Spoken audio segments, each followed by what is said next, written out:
عمر اور عبداللہ بن عمر تھے، تو آپ ان دو اماموں کے بیٹے ہیں، یعنی عمر رضی اللہ عنہ کے پڑپوتے ہیں اور عبداللہ بن عمر کے پوتے ہیں۔ آپ کا دادا کتنا بڑا امام ہے حدیث میں، فقہ میں، علم میں اور دین میں، اور اس طرح آپ کا پردادا، تو پھر کیا ہی بات ہے جی، عمر رضی اللہ تعالیٰ عنہ۔ تو ان کی اولاد میں ہوتے ہوئے اور اتنا علم اور فضل والا گھر ہو، تو جس کی مطلب دادا،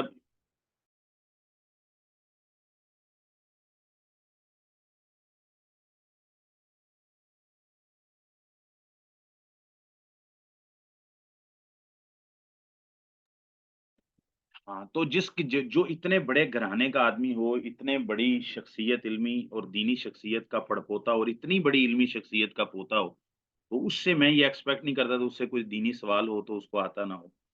تو سالو عن امر لیس عندک فیہ علم، آپ سے پوچھا جاتا ہے کسی چیز کے بارے میں اس حال میں کہ آپ کے پاس اس کے بارے میں کچھ بھی علم نہیں ہے، آپ جانتے ہی نہیں، فقال اعظم من ذلک، یہ اسم تفضیل کا صیغہ ہے، اس سے بھی بڑی چیز، اس سے گراں تر چیز وہ کیا ہے؟ واللہ، اللہ کی قسم، یہ قاسم بن عبید اللہ نے کہا، عند اللہ، اللہ کے ہاں، وعند من عقل علی اللہ، اور اس شخص کے ہاں جس نے اللہ سے عقل پائی ہے، ان اقول بغیر علم، کہ میں بغیر علم کے کوئی بات کہوں دین کے بارے میں، او اخبرہ، یا میں خبر دوں، یعنی میں حدیث بیان کروں، ان غیر ثقات، ایسے شخص سے جو ثقہ نہ ہو، قال و شاہدہما ابو عقیل یحیی بن المتوکل حین قال ذلک۔ اچھا، ان دونوں کی اس گفتگو کے درمیان، یحییٰ بن سعید کی قاسم بن عبید اللہ سے جب یہ گفتگو ہوئی، شاہدہما، ان کے پاس حاضر تھے ابو عقیل، یہی جو راوی ہیں، اور ان کا نام یحییٰ بن المتوکل ہے، حین قالا ذالک، جب ان دونوں نے آپس میں یہ قول پر کیا۔ اچھا جی، دو باتیں ثابت ہوتی ہیں، کل بھی کہا تھا، ایک بغیر علم کے کوئی بات کہنا دین کے بارے میں، اور دوسری بات یہ ہے کہ غیر ثقہ سے روایت کرنا، یہ بہت بڑی چیز ہے، کبھی چیز، خاموش رہنا اس سے اتنا کبھی نہیں ہے، کسی چیز کا علم نہ ہونا، یعنی انسان کے پاس علم نہ ہو، یہ اتنی کبھی چیز نہیں ہے۔ انسان کے پاس علم ہو غیر ثقات سے، جن کا آتا پتہ ہی نہ ہو، ان کے منہج کا، ان کے دین کا، ان کے اعتماد کا، ان کے سچا جھوٹا ہونے کا، یا پھر وہ شخص بغیر علم کے بس فتوے جھاڑتا جائے، تو یہ زیادہ بری چیز ہے، اور اس کی مذمت تو صحیح بخاری کی حدیث میں ہے نا، رسول اللہ صلی اللہ علیہ وسلم نے فرمایا ان اللہ لا يقبض العلم انتزاعا ينتزعه من العباد ولكن يقبض العلم بقبض العلماء حتى اذا لم يبق عالما اتخذ الناس رؤوسا جهالا فسئلوا فافتوا بغیر علم فضلوا فاضلوا۔ اللہ تعالیٰ علم کو ایسے قبض نہیں کریں گے کہ اللہ تعالیٰ لوگوں کے سینوں اور دل و دماغ سے علم کو اللہ تعالیٰ کھینچ لیں، یعنی کوئی شخص عالم ہو اور ایسا ہی ہے کہ وہ عالم تھا کل اور صبح اٹھے تو اس کا سارا علم ضائع ہو چکا ہو، ایسا نہیں ہوگا، بلکہ اللہ تعالیٰ علم کو اٹھائیں گے قرب قیامت علماء کو فوت کرنے کے ساتھ، یہاں تک کہ اللہ جب کوئی عالم باقی نہیں چھوڑیں گے کسی علاقے میں، کسی بستی میں، کسی شہر میں، کسی بلد میں، یا دنیا میں ہی ایک وقت آئے گا جب شر کا غلبہ ہو جائے گا، قیامت قریب ہو جائے گی، حتیٰ اذا لم یبق عالم، جب کوئی عالم اللہ باقی نہیں چھوڑیں گے زمین پر، یا کسی مخصوص علاقے میں بھی ہو سکتا ہے، تو اپنے پیشوا لوگ اپنے پیشوا جہال کو بنا لیں گے، اور ان سے سوال کیا جائے گا، پھر بغیر علم کے فتوے دیں گے، فضلوا، خود بھی گمراہ ہوں گے، اور آگے باب افعال ہے فعدلوا، اور دوسروں کو بھی گمراہ کریں گے، تو اس کی، اور اسی طرح قرآن مجید میں اللہ تعالیٰ نے فرمایا ولا تقف ما لیس لک بہ علم، تو یہ دلائل اس بات کے ہیں، اور غیر ثقہ سے بیان کرنا، اللہ تعالیٰ فرماتے ہیں ان جاءکم فاسق بنبأ فتبین، تو بغیر تبین کے اگر آپ بیان کر رہے ہیں صحت و ذوف کی تمیز کیے بغیر، تو اس کا مطلب ہے کہ آپ قرآن کی آیت کی مخالفت کریں، اور بالخصوص دین کے معاملے میں، جبکہ اللہ تعالیٰ نے تو معاملات میں بھی، تاریخ میں، ہر چیز میں تحقیق کے ساتھ بات کرنے کی بابت ہماری رہنمائی فرمائی ہے، کسی پر بدکاری کی تہمت کا معاملہ ہے، کسی پر شراب کسی نے پیے گواہی دینا ہے، کسی کے چوری کرنے کی گواہی دینی ہے، ہر چیز میں تبین ہے، جو لوگوں کے درمیان معاملات ہیں، اور جو اللہ اور اس کے رسول کے معاملات ہیں، دین ہے، امانت ہے اللہ اور اس کے رسول صلی اللہ علیہ وسلم کی طرف سے، اس میں اور زیادہ تاکید بڑھ جاتی ہے۔ قال حدثنا عمرو بن علي ابو حفص قال سمعت يحيى بن سعيد قال سألت سفیان الثوری، یحییٰ بن سعید القطان معلوم ہوتے ہیں، وشعبۃ ومالکا وابن عیینہ۔ یحییٰ بن سعید القطان کہتے ہیں میں نے چار ائمہ سے سوال کیا، سفیان ثوری سے، سفیان بن سعید بن مسروق الثوری، عالم من العالم، وشعبۃ ومالکا وابن عیینہ، سفیان بن عیینہ، یعنی الرجل آدمی کے بارے میں، لا یکون ثبتا ایسا شخص جو حدیث میں پختہ نہیں ہوتا،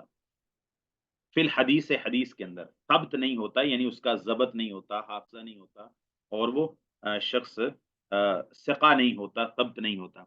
فیاتین الرجل فیسألنی عنہ، میرے پاس کوئی شخص آتا ہے تو اس بندے کے بارے میں مجھ سے پوچھتا ہے جس کو میں جانتا ہوں کہ وہ حدیث میں ثبت نہیں ہے، پختہ نہیں ہے، تو مجھ سے پوچھتا ہے یہ بندہ کیسا ہے۔ اصل میں ان کا سوال تھا کہ میں اس کی برائی کر سکتا ہوں کہ بھئی یہ ثقہ نہیں ہے، یہ اس کا حال نہیں ہے، یہ ضعیف ہے، یہ وہم والا ہے، اس کو اختلاط ہوتا ہے، اس کا حافظہ نہیں ہے، اس کا ضبط نہیں ہے، اس کا کردار نہیں ہے، یہ جھوٹا ہے، فلاں ہے۔ تو کیا میں ایسا کہہ سکتا ہوں؟ یعنی کسی شخص کے بارے میں بات کہنا، چونکہ کسی کے بارے میں غیبت کرنا، کسی کی عیب جوئی کرنا، کسی کے عیب کو ظاہر کرنا، اس سے کو اسلام نے منع کیا ہے۔ تو ایک شخص مجھ سے کسی بندے کے بارے میں آپ کے پوچھ رہا ہے جو شخص دین حدیث میں ثقہ نہیں ہے یا ثبت نہیں ہے، ثبت کا معنی پختہ ہونا ہے، یعنی اس کے ضبط کی طرف زیادہ اشارہ ہے، تو وہ حافظ ضابط نہیں ہے حدیث کے بارے میں، تو اب میں نے اس کی عیب تو لوگوں کے سامنے رکھنا ہے، تو میں کیا کروں؟ یہ کن ائمہ سے سوال کیا؟ سفیان ثوری رحمہ اللہ سے، امام شعبہ سے، امام مالک سے، امام سفیان ابن عیینہ سے سوال کیا یحییٰ بن سعید القطان نے۔ چار ائمہ سے میں نے سوال کیا کہ ایک شخص کے بارے میں جانتا ہوں کہ وہ حدیث میں حافظ ضابط نہیں ہے، حدیث کا حال نہیں ہے، اور مجھ سے کوئی بندہ آگے اس کے بارے میں سوال کرتا ہے تو میں اس پر جرا کروں؟ قالو، انہوں نے کہا اخبر عنہ انہ لیس بثبت، اس کے بارے میں لوگوں کو خبردار کرو کہ وہ شخص حافظ ضابط ثبت نہیں ہے۔ یہ غیبت نہیں ہوگی بلکہ یہ امت کی خیر خواہی، یہ امت کی خیر خواہی۔ اس کی دلیل وہ حدیث بھی ہے نا کہ نبی کریم صلی اللہ علیہ وسلم نے ایک شخص کے بارے میں فرمایا بئس اخو العشیرہ، تو یہ قبیلے کا برا بندہ ہے۔ وہ شخص آیا نبی کریم صلی اللہ علیہ وسلم کے بعد میں کسی حاجت کے لیے، تو آپ صلی اللہ علیہ وسلم نے اس کا اکرام کیا، تو سید عائشہ رضی اللہ تعالیٰ عنہا حیران ہوئی اس بات پر کہ آپ نے اس کے بارے میں یہ کہا تھا کہ، تو نبی کریم صلی اللہ علیہ وسلم نے فرمایا متا وجدتنی فاحشن، عائشہ تو نے مجھے بد اخلاق کب پایا ہے؟ جو میرے پاس آیا تو میں اگر اس کا اکرام کر رہا ہوں یا تبسم کے چہرے کے ساتھ مل رہا ہوں، تو مجھے تو نے کبھی بھی بد اخلاق نہیں پایا۔ تو جب وہ میرے پاس آیا وہی شخص جس کے بارے میں میں تجھے خبردار کر رہا تھا کہ یہ بندہ اچھا نہیں ہے یا اس میں کوئی فتنہ پایا جاتا ہے، تو اب وہ میرے پاس آیا ہے کسی حاجت کے لیے، تو میں اس کے ساتھ بد اخلاقی سے تو نہیں ملوں گا، تو جو میں اس کے ساتھ خوش اخلاقی سے ملا ہوں یہ میرا کریمانہ وصف ہے۔ وَإِنَّكَ لَعَلَىٰ خُلُقٍ عَظِيمٍ، تو فَبِمَا رَحْمَةٍ مِّنَ اللَّهِ لِنْتَ لَهُمْ، تو یہ تو اللہ تعالیٰ نے رسول اللہ کو وصف کرم، وصف سخا، وصف خلق عظیم، خلق حسن آپ کو عطا کیا، تو یہ میرا خلق حسن تھا۔ باقی اس شخص کے بارے میں جو بتایا تو وہ اس حدیث میں نہیں ہے، تو گویا کہ کانٹیکسٹ سے بات سمجھ آتی ہے، تو نبی پاک صلی اللہ علیہ وسلم کے فرمانے کا مطلب یہ تھا کہ جب میں تجھے اس کے بارے میں کہہ رہا تھا اس کی کوئی، تو تو وہ میں تجھے اس کے فتنے سے خبردار کر رہا تھا، ٹھیک ہے، تو وہ تیری خیر خواہی کر رہا تھا، لیکن جب وہ شخص میرے پاس آیا تو اس کا میں اکرام تو کروں گا۔ جی، اخبر عنہ انہ لیس بثابت، تو کسی شخص کو چونکہ دین کا معاملہ ہے، حدیث کا معاملہ ہے، تو پھر اس کی قرآن و سنت میں دلائل ہیں۔ قرآن و سنت میں ہے کہ جو شخص محصنات، مومنات، پاک دامن عورتوں پہ تہمت لگاتے ہیں تو اللہ تعالیٰ نے فرمایا ان کو 80 کوڑے مارو، اور فرمایا کہ آج کے بعد ان کی گواہی بھی قبول نہ کرو، یعنی ان کے اوپر جرح ہو گئی ہے، اب وہ مجروح لوگ ہیں، متروک الشہادہ شہادہ لوگ، اب ان کی شہادت قبول نہیں کی جائے گی، مردود الشہادہ لوگ، تو وہ مردود الشہادہ عدالت کی طرف سے ان کو قرار دیا جانا جب ان کی تہمت لگانے میں 4 گواہ پورے نہیں ہو سکے، 3 تھے، 2 تھے، تو انہوں نے اپنے منہ سے ایسی بات کہہ دی کسی بھی عورت یا مرد کے بارے میں، اور ان کے پاس 4 گواہ پورے نہیں تھے، یا انہوں نے آنکھوں سے دیکھا نہیں تھا، 4 تھے لیکن آنکھوں سے نہیں دیکھا تھا، 2 نے آنکھوں سے دیکھا تھا، 2 نے آگے پھر سنی سنائی بات کر دی، تو کہنے کا مقصد یہ ہے کہ پھر وہ چاروں کی چاروں کو ہی کوڑے لگیں گے، اور چاروں کے چاروں کی گواہی ہمیشہ کے لیے رد ہو جائے گی الا کہ وہ توبہ کر لیں۔ تو یہ قرآن مجید میں بھی موجود ہے، اللہ تعالیٰ نے جن سے ایک دفعہ جھوٹ ثابت ہو جائے دوبارہ ان کی گواہی قبول کرنے سے معاملات میں، لوگوں کے درمیان جو معاملات ہے اس میں بھی گواہی قبول کرنے سے اللہ تعالیٰ نے روک دیا ہے۔ کہیں جھوٹی ان سے ثابت ہو گیا تو جس سے ایک دفعہ جھوٹ ثابت ہو جائے وہ دوبارہ بھی بول سکتا ہے۔ جب تک اس کا پتہ نہیں تھا، اس کا عیب معلوم نہیں تھا، ہم اسے سچائی سمجھتے تھے۔ تو پتہ کیسے چلے گا بندہ جھوٹا ہے؟ جب اس کا کوئی جھوٹ ثابت ہو جائے گا۔ جی، اخبر انہ لیس بثابت، تو لوگوں کو بتاؤ، خبردار کرو لوگوں، یہ دین کا معاملہ ہے۔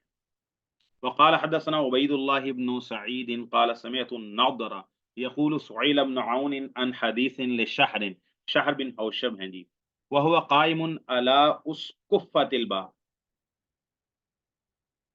ابن عون سے شہر بن حوشب کی حدیث کے بارے میں سوال کیا گیا، اس حال میں کہ وہ دروازے کی، کیا اس کو کہتے ہیں، چوکھٹ، ہاں پنجابی میں چگاٹ کہتے ہیں، دروازے کی چوکھٹ پہ کھڑے تھے، اعلیٰ اسقفۃ الباب، اس حال میں کہ وہ دروازے کی چوکھٹ پہ کھڑے تھے، تو اس وقت ان سے سوال ہوا کہ شہر بن حوشب کی حدیث کے بارے میں آپ کیا کہتے ہیں؟ فقال ان شہرن نازکوہ، ان شہرن نازکوہ، بعض نے تارکو کے لفظ بھی بیان کیے ہیں، لیکن نازکو صحیح ہے۔ نازکا کا مطلب ہے کسی پر جرا کرنا،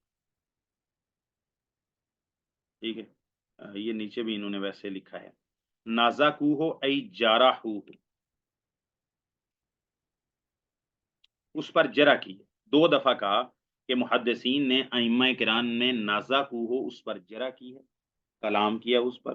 ان شہرن نازکوہ، بے شک شہر پر، یعنی شہر بن حوشب پر محدثین نے کلام کیا۔ امام مسلم کے آگے کلام سے بھی معلوم ہو جائے گا کہ اس سے مراد تارا کا نہیں ہے بلکہ نازا کا ہی ہے، اور نازا کا معنی جارحہ ہے۔ وقال ابو الحسین مسلم ابن الحجاج، امام مسلم فرماتے ہیں، یقول، امام مسلم رحمہ اللہ فرماتے ہیں، یقول اخذته السنۃ الناس تکلموا فیہ، یعنی ان کے کہنے کا، ابن ان یہ کہہ رہے ہیں گویا کہ اخذته السنۃ الناس، اس کو لوگوں کی زبانوں نے لیا ہے، یعنی اس پر لوگوں کی زبانیں کھلی ہیں، کلام ہوا ہے اس پر، یہ ایک کنایا ہے نا، اس پر لوگوں کی زبانیں اس پر کھلی ہیں، لوگوں نے اس پر کلام کیا، یعنی محدثین نے، تکلموا فیہ یعنی اس کے بارے میں کلام کیا ہے۔ تو یہ ایک نا جس کو کہیں گے کہ محدثین کا یا عربی لغت کا ایک اسلوب ہے۔ اب تکلموا تو کسی کے بارے میں یہ بھی کہتا ہے کلام کیا تو اچھا کلام بھی ہو سکتا ہے، نہیں، بلکہ یہ ایک روایت ہے، زبان کا اسلوب ہے، فصاحت و بلاغت ہے، یہ محاورتاً استعمال ہوتا ہے، تکلموا فی، تکلم فلان فی فلان، فلاں بندے نے فلان کے بارے میں کلام کیا، تو مطلب کیا، یعنی اس پر جرح کی، یہ نہیں کہ اس کے بارے میں اچھا کلام کیا، ورنہ پھر لانا کہ تکلم فی ہے، تکلم فلان فی ہے کلاما حسنا، فلاں نے فلاں بندے میں اچھی بات کہی ہے اس کے بارے میں۔ جی، تو تکلم ہو یا اخذت ہو، اس کو لیا ہے، یعنی اس کا محاسبہ کیا ہے، اس پر نقد کیا ہے لوگوں کی زبانوں نے۔ تکلموا فیہ، امام مسلم فرماتے ہیں نازاکو کا معنی ہے کہ انہوں نے اس پر کلام کیا ہے۔ وقال حدثني حجاج بن الشاعر قال حدثنا شبابة قال قال شعبة وقد لقيت شهرا فلم اعتد به، امام شعبہ ابن الحجاج رحمہ اللہ بڑے نقاد حدیث میں سے ہیں، وہ کہتے ہیں میں شہر سے ملا تھا، فلم اعتد به، میں نے اس کو کچھ بھی نہیں سمجھا، اعتد یعتد کا مطلب ہے کسی کو کچھ شمار کرنا،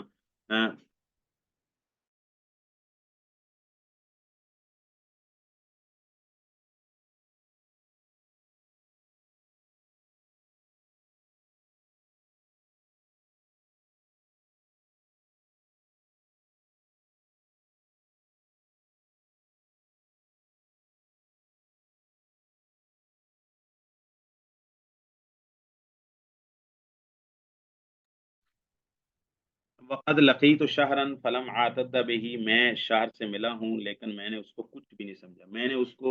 شمار ہی نہیں کیا، میں اس کو کسی گنتی میں ہی نہیں لاتا۔ یہ امام شعبہ کا کلام ہے، گویا کہ وہ بھی اس کو ناقابل التفات، ناقابل اعتداد سمجھ۔ اچھا جی وقال حدثني محمد بن عبد الله بن قهزادہ من اہل مرو، مرو کا رہنے والا تھا. قال اخبرني علي بن حسين بن واقد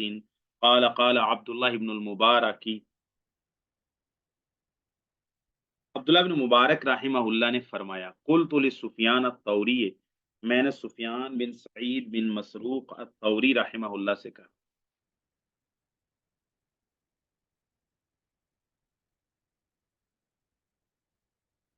میں نے سفیان بن سعید بن مسروق الثوری رحمہ اللہ سے کہا ان عباد بن کثیر من تعرف حالہ، عباد بن کثیر من وہ بندہ ہے جس کی حالت کو آپ جانتے ہیں. وَإِذَا حَدَّثَ جَاءَ بِأَمْرٍ عَظِيمٍ، جب وہ کوئی حدیث بیان کرتا ہے تو بہت بڑی کوئی چیز لے کے آتا ہے، یعنی ایسی عجیب و غریب قسم کی حدیث بیان کرتا ہے جو جھوٹی ہوتی ہیں. امر عظیم سے مراد عظمت والا نہیں ہے، امر عظیم سے مراد جیسے عذاب عظیم، ٹھیک ہے، یعنی بہت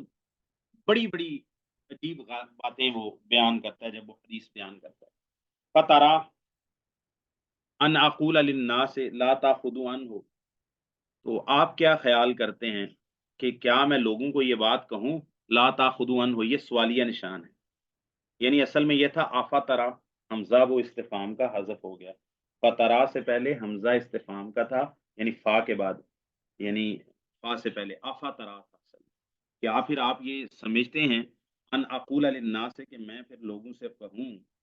عبداللہ بن مبارک نے سفیان ثوری سے کہا کہ عباد بن کثیر ایسا بندہ ہے جس کی حالت کو آپ جانتے ہیں، جب وہ حدیث بیان کرتا ہے تو بہت بڑی بڑی غلط باتیں وہ بیان کرتا ہے، یعنی حدیث اس میں غلطی ہوتی ہے، جھوٹ ہوتے ہیں، ٹھیک ہے. افترا یعنی حمزہ یہاں پر استفہام کا محذوف ہے. کیا خیال ہے آپ کا نقول للناس سے، کیا میں لوگوں سے کہوں لا تاخذوا عنہ کہ اس سے حدیث نہ لیا کرو. قال سفیان بلا، امام سفیان ثوری کہتے ہیں کیوں نہیں، کہو لوگوں سے، جب جانتے ہو کہ یہ بندہ حدیثیں جھوٹی بیان کرتا ہے تو لوگوں سے کہو اس سے حدیث نہ لیں. قال عبداللہ فکن تو، عبداللہ بن مبارک کہتے ہیں تھا میں اذا کنت فی مجلس، پھر اس کے بعد میں ہو گیا جب میں آرام کر ہوتا. لیٹے گی آرام کرے گی نا، ہے ٹھیک ہو جائے گا.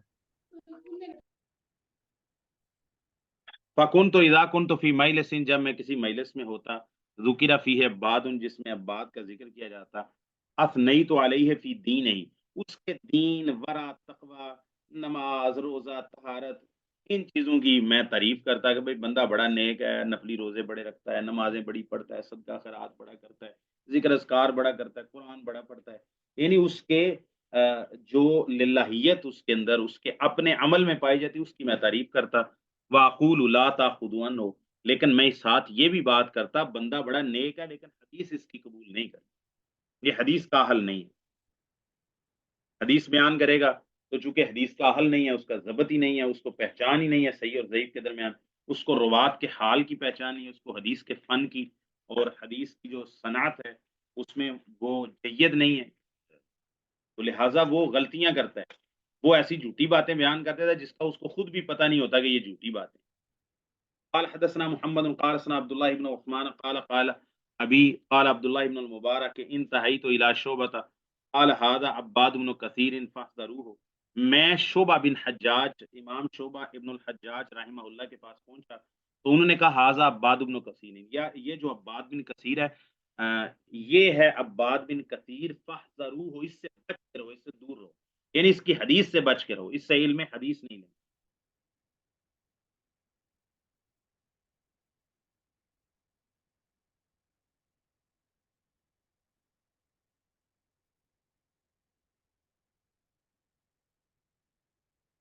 ہاں جی میں بھی یہی کہنے لگا تھا، ایم ٹی جے صاحب یاد آتے ہیں ان چیزوں کو دیکھ کر. وقال حدثنا الفضل بن سهل قال سألت معل الرازي عن محمد بن سعيد الذي روى عنه عباد بن كثير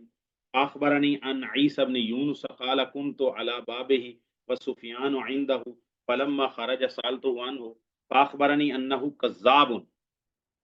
میں نے معلّہ الرازی سے محمد بن سعید المسلوب کے بارے میں پوچھا.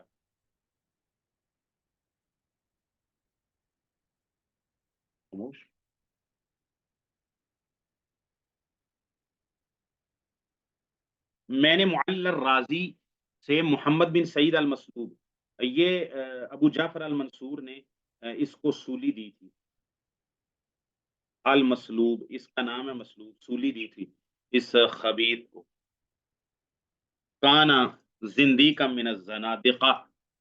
یکذب علی رسول اللہ صلی اللہ علیہ وسلم ویدع الاحادیث من عند نفسه وینسبها الى النبی صلی اللہ علیہ وسلم ويقلب الاسانید والاحادیث الصحیحة الى غیرها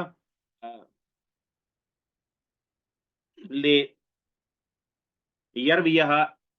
عند عامة الى عامة الناس کی یخرب دین رسول اللہ صلی اللہ علیہ وسلم.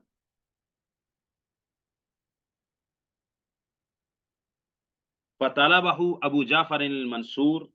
الخلیفۃ العباسی ثم سأل عنہ وفتش فی امرہ فلما علم المنصور ای الخلیفۃ المنصور فلما علم بأمره وكذبه وتكذيبه على رسول الله صلى الله عليه وسلم وعلم أنه زنديق من الزنادقة يزو في بيته على حديث المكذوبة من عند نفسه فيروي إلى الناس نسبة إلى رسول الله صلى الله عليه وسلم فصلبه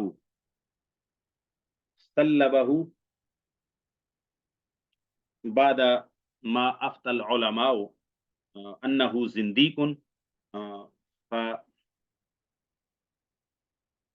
فعليك يا منصور يا ابا جعفر المنصور ان تضرب عنقه. جی تو یہ محمد بن سعید المسلوب ہے، الذي روى عنه عباد بن كثير فاخبرني. محمد بن سعید المسلوب کے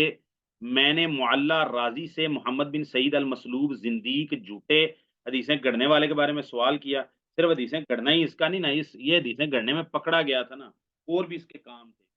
تو یہ اچھا، تو ایک تو یہ مطلب یہ نا کوئی کرسچن تھے یا کوئی زندی قسم کے لوگ تھے، پتہ نہیں جہمیہ تھے، معتزلہ. تو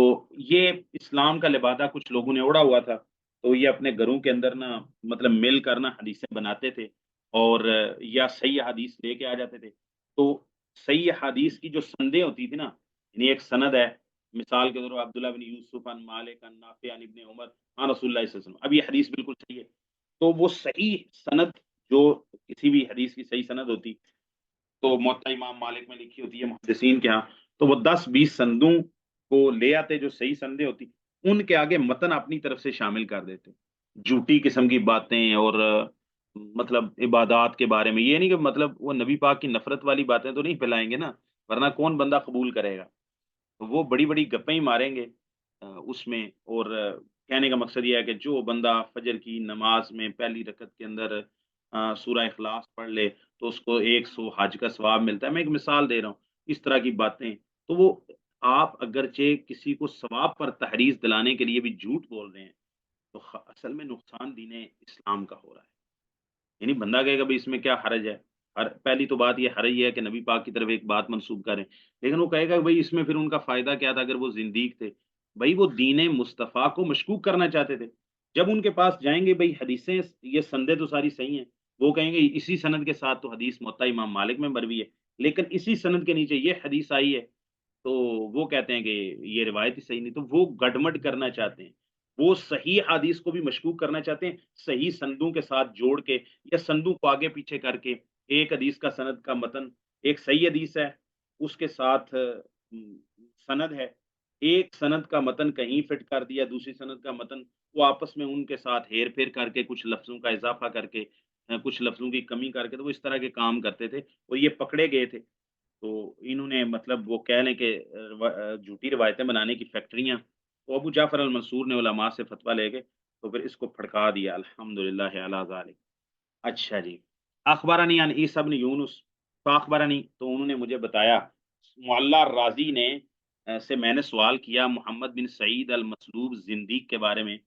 جس کو ابو جعفر المنصور نے سولی دی تھی. وہ بندہ جس سے عباد بن کثیر بیان کرتا ہے، تو مجھے پھر بتایا، فاخبرنی، ضمیر جاننا ضروری ہوتا ہے، سوال ہو رہا ہے معلّہ الرازی تھے، فاخبرنی ای معلّہ الرازی، مجھے بتایا، فضل بن سال کہہ رہے ہیں مجھے بتایا معلّہ نے، ان عیسیٰ بن یونس، انا عیسیٰ بن یونس سے مجھے بتایا، قال انہوں نے کہا کن تو علی باب ہی، میں محمد بن سعید، اب باب ہی کی ضمیر کدھر جائے گی؟ اب باد بن کثیر کی طرف نہیں جائے گی، پیچھے محمد بن سعید کے بارے میں پوچھا جا رہا ہے، تو کہتے ہیں میں نے پوچھا معلّہ راضی سے، معلّہ نے مجھے بتایا عیسیٰ بن یونس سے، عیسیٰ بن یونس نے کہا کنت علی باب ہی، میں اس محمد بن سعید المسلوب کے دروازے پر تھا، و سفیان عندہ، اس حال میں کہ سفیان جو ہے وہ سفیان ثوری یا سفیان بن عیینہ ان کے پاس تھے۔ اب اس بات کی تعیین جو ہے نا اس سے ہوتی ہے کہ عیسیٰ بن یونس جو ہے یہ سفیان ثوری کے شاگرد ہیں یا ابن عیینہ کے، تو بہرحال دونوں میں سے ایک ہی ہیں۔ فلما خارجا، جب وہ نکل گئے، سال تو ہو ان ہو، تو یہ محمد بن سعید نکلا نا، تو ان کے، تو میں نے ان سے پوچھا اس کے بارے میں، فاخبرنی، تو سفیان ثوری یا سفیان بن عیینہ نے مجھے بتایا انہ کذاب ہوں، کپی آدمی ہے بھائی، جھوٹا ہے، ٹھیک؟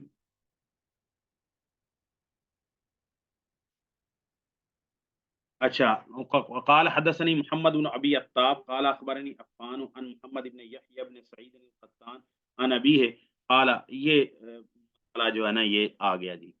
قال لم نر الصالحین فی شیء اکذب منهم فی الحدیث، اگلا بھی پڑھ لیں پھر معنی اکٹھے کر لیں گے۔ وقال ابن ابي عتاب فلقيت انا محمد بن يحيى بن سعيد القطان فسالته عنه فقال عن ابيه، یعنی انہوں نے اپنے باپ سے بیان کیا، اچھا، سعید القطان سے، انہوں نے کہا لم تارا، نہیں نہیں، وہ محمد بن یحییٰ بن سعید القطان سے ملے نا، تو میں نے ان سے پوچھا، تو محمد بن یحییٰ نے اپنے والد یحییٰ بن امام یحییٰ بن سعید القطان سے بیان کیا، لم تارا اہل الخیر فی شیء اقدم منہم فی الحدیث، قال مسلم، امام مسلم اس کا معنی بیان کرتے ہیں، یقول، یعنی سعید یحییٰ بن سعید کے کہنے کا مطلب یہ ہے، یجری الکاذب علی لسانہم ولا یتعمدون الکاذب یکذب، معنی کیا ہے، پہلے میں سادہ معنی بیان کرتا ہوں۔ یحییٰ بن سعید القطان کہتے ہیں کہ کتنے ہی آپ سچے لوگوں کو دیکھیں گے، ان سے زیادہ جھوٹ کسی اور نے روایت نہیں، یعنی ان ان کی جتنی بھی باتیں ہیں نا، ان سے زیادہ جھوٹی باتیں بیان، جھوٹی روایات بیان کرنے والا آپ کسی کو نہیں پائیں گے، لیکن وہ نیک مطلب عمل میں ہر وقت دیکھیں ذکر کر رہے ہیں اور روزے رکھ رہے ہیں، نفلی فرضی روزے رکھ رہے ہیں، صدقات و خیرات کر رہے ہیں، مسجد میں بیٹھے ہیں، نوافل پہ نوافل پڑھے جا رہے ہیں، ٹھیک ہے، مطلب آج کل کی تاریخ میں کہتے ہیں فلاں بڑا نیک تھا جی، صوفی تھا اور فلاں تھا یہ وہ، ٹھیک ہے، اچھا، تو وہ ساتھ ساتھ نیک بھی ہیں، اتنی نیکی کرتے ہیں، اتنی عبادت کرتے ہیں اور اتنے عابد زاہد ہیں، اور ساتھ ان سے زیادہ جھوٹ کسی نے بیان نہیں کیا، جب وہ بات کریں گے، روایات بیان کریں گے، حدیث بیان کریں گے، تو سب سے زیادہ وہ جھوٹ روایت کریں گے، ٹھیک ہے، تو اس کا کیا مطلب ہے پھر؟ تو امام مسلم نے معنی آگے بیان کیا ہے کہ وہ جان بوجھ کے جھوٹ نہیں بیان کرتے، بس چونکہ ان کا حدیث کے فن کے ساتھ، اس علم کے ساتھ ان کا کوئی چونکہ شغف ہی نہیں ہے، وہ جیسا آیا بس بیان کر دیا، ٹھیک ہے، تو فضائل اعمال اس کی سب سے اچھی مثال ہے، وہ ایم ٹی جے صاحب اس کے سب سے اچھے ترجمان ہیں جی، اچھا جی، قال لم نر الصالحین فی شیء اقدم منهم فی الحدیث، ہم نے ہم نے نہیں دیکھا الصالحین، یعنی ظاہری طور پر عباد و زہاد لوگوں کو، فی شیئن کسی بھی چیز میں، اکذب منہم، ان سے زیادہ جھوٹے، فی الحدیث، حدیث میں، ہم نے نیک لوگوں کو کسی بھی چیز میں نہیں دیکھا کہ ان سے زیادہ جھوٹے لوگ حدیث میں کوئی پائے جاتے، اچھا، اگلا لم تر الصالحین، یہ مخاطب کے صیغے کے ساتھ ہے، انہوں نے کہا تو نہیں دیکھے گا اہل الخیر فی شیئن، یعنی خیر سے مراد جو ظاہری نیکوکار لوگ ہیں، جو لوگوں کے ہاں مطلب اولیاء اللہ بعض اوقات مشہور ہوتے ہیں، اچھا، تو ہم اس کی اصطلاح آج کل کے دور میں صوفی کر لیتے ہیں، اہل الخیر، وہ نیکوکار عابد و زاہد لوگوں کو، فی شیئن کسی بھی چیز کو، کسی بھی چیز میں آپ نہیں دیکھیں گے ان نیکوکار لوگوں کو اکذب منہم، کہ ان سے زیادہ جھوٹا ہو کوئی فی الحدیث، حدیث، ان سے زیادہ جھوٹا حدیث میں آپ کو ملے گا ہی نہیں، آپ دیکھیں گے ہی نہیں،